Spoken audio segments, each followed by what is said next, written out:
അടിക്കുന്നേ?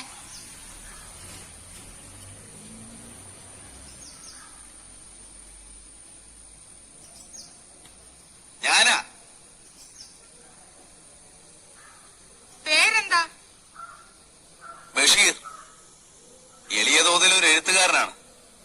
2.5 കൊല്ലത്തെ തടവ്. ഇപ്പൊ ഞാനിവിടെ തനിച്ചാ. കൂട്ടുകാരെല്ലാം പോയി. പേര് പറഞ്ഞില്ലല്ലോ. നാരായണി. സുന്ദരമായ പേര്. വയസ്സ്?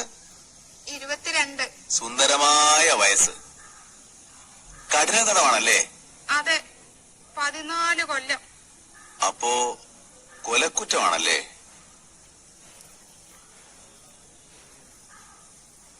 വന്നിട്ട് ഒത്തിരി നാളായോ? 1 കൊല്ലമായി. ഓ, എന്തൊരു ജീവിതം.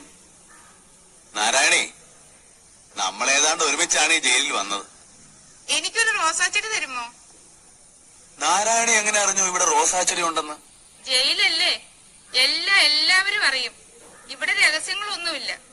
തരുമോ? എന്താ മിണ്ടാത്തെ? നാരായണി, ഈ ഭുവനത്തിലുള്ള എല്ലാ പനിനീർ ചെടികളും ഞാൻ നാരായണിക്ക് തരും. ഒരെണ്ണം മതി. തരുമോ? ഓ, എന്തൊരു ചോദ്യമാ നാരായണി ഇത്. തരുവോന്ന്? നാരായണി, അവിടെ തന്നെ നിക്കണേ. ഞാനിപ്പം കൊണ്ടുവരാം. കേട്ടോ? കേട്ടു.